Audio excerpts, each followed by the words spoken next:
आपने ये भी सुना होगा कि जो काम दवा से हो न सके वह काम दुआ से होता है। यदि कामिल मुर्शद मिल जाए तो बात खुदा से होता है। साथ संगत जी, अभी आपने देखा परम पूज्य भाई फूलचंद जी परिवार सहित सदगुरु को नमन कर रहे थे और आज इनका ये 14वां दिन है या 13 दिन हो गया एक्सीडेंट हुए और महापुरुषों ने जा कर के परमात्मा से दुआएं मांगी और आज देखिए आपके बीच में आ गए। सासंग जी, हम यथार्थ लाभ तब मिलेगा जब हम समर्पण करके चलेंगे। भक्ति की प्रथम सीढ़ी क्या होती है? समर्पण। हम परमात्मा को सब कुछ दे दें, वैसे भी हमारा कुछ नहीं है, मरने के बाद भी सब कुछ छोड़ के जाते हैं। लोगों ने कहा भी कि छोड़कर संसार जब तू जाएगा कोई न साथी तेरा साथ निभाएगा। अभी एक बिटिया रानी कह रही थी कि सासंग जी बड़ा सुंदर इनका शब्द था। इन्होंने कहा कि ऐ पापी मन कर ले भजन और मौका मिला है तो कर ले जतन। मौका कैसा मिला है? ये हमें जो मानव का तन मिला है बड़े भाग्य से मिला है। ये आपको परमात्मा ने पहला मौका दिया है और इस बारी अगर हम ना संवर पाए तो कभी नहीं सुधरेंगे, फिर पता नहीं किस योन में जाना पड़े। सासंग जी, ऐसा मौका जो भी प्राणी गंवा देगा तो सासंग जी फिर उसको किसी न किसी जन्म में जाना पड़ेगा। इसलिए हम सद्गुरु को समर्पण करके, ये हमारा तन मन धन जो पहले प्रण में था कि तन मन धन सब सद्गुरु का है, सद्गुरु का मानो, अपना इसमें कुछ नहीं है। अगर हमने सद्गुरु को समर्पित कर दिया तो फिर न कोई हर्ष है, न कोई सुख है, न कोई सुख है, न कोई दुख है। सासंग जी, एक छोटा सा वृत्तांत है। एक राजा शिकार खेलने गया अपने सेनाओं के साथ, तो सासंग जी वो शिकार खेलते खेलते थक गया। थकान इतनी लग गई कि भूख भी लग गया, प्यास भी लग गई। तो अपने मंत्री से कहता है, एक जगह रुकने के बाद कहता है कि भाई मुझे भूख लगी है, कहीं से कोई व्यवस्था हो तो ला कर के दो, हम खाएं। तो सासंग जी मंत्री गया जंगल में, फल तोड़ के लाया, राजा को दिया। तो राजा ने कहा भाई पहले इसको तुम खाओ कि कौन खट्टा है कौन मीठा है, तब हम खाएंगे। तो सासंग जी मंत्री ने कहा, राजन मुझे जो दे दोगे वही मैं खाऊंगा।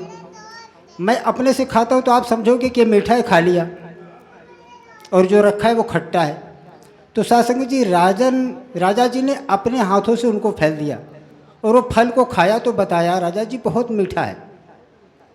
फिर दूसरा फल दिया, वो भी खाया तो कहा बहुत मीठा है।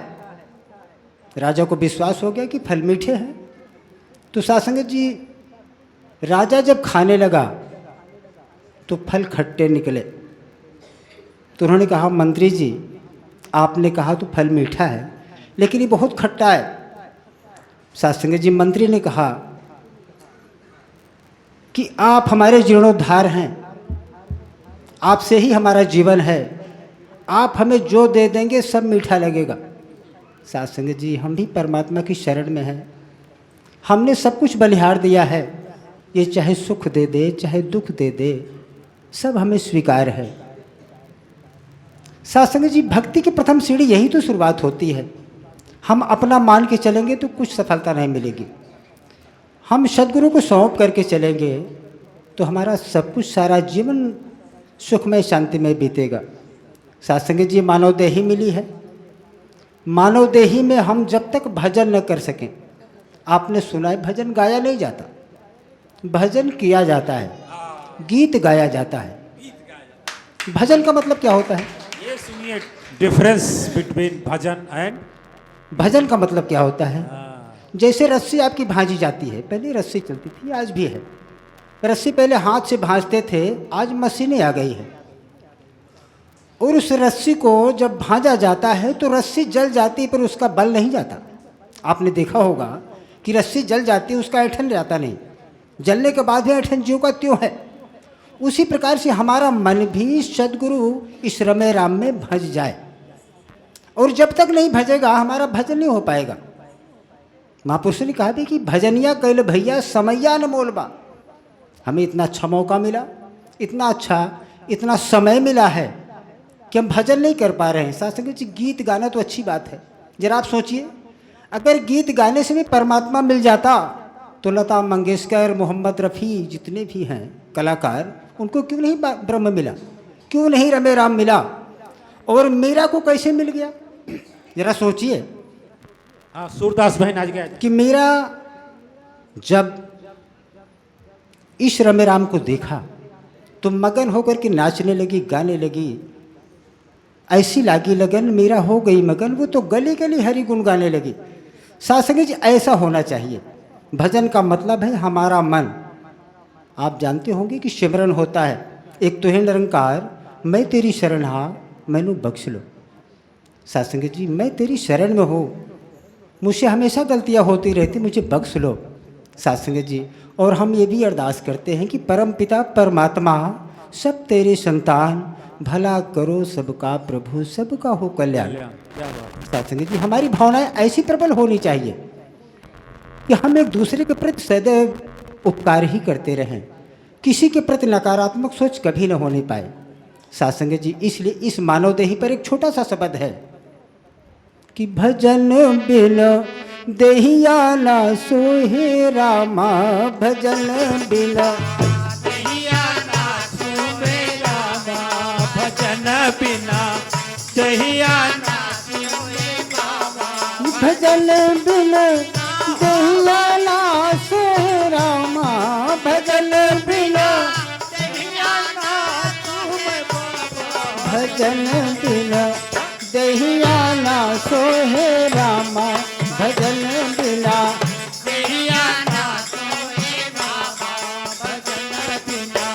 जैसे बछड़ी बिना गैया न सोहे, जैसे बिना ज्ञान सोहे, जैसे बछड़ी बिना गैया न सोहे, भजन बिना ज्ञान सोहे। एगो ललन बिना मैया न सोहे, एगो ललन बिना ज्ञान सोहे, बिना ज्ञान सोहे। सोहे न जैसे लता बिन पतैया, भजन बिना हे भजन बिना देहिया ना सोहे रामा, भजन बिना देहिया ना सोहे रामा। दहिया ना सोहे बाबा, भजन बिना ना हो, भजन बिना ना हो, भजन बिना दहिया ना सोहे बाबा, भजन बिना दहिया ना सोहे बाबा, भजन बिना। शास्त्र जी प्यार और सत्कार से बोले सदगुरु भगवान की की जय।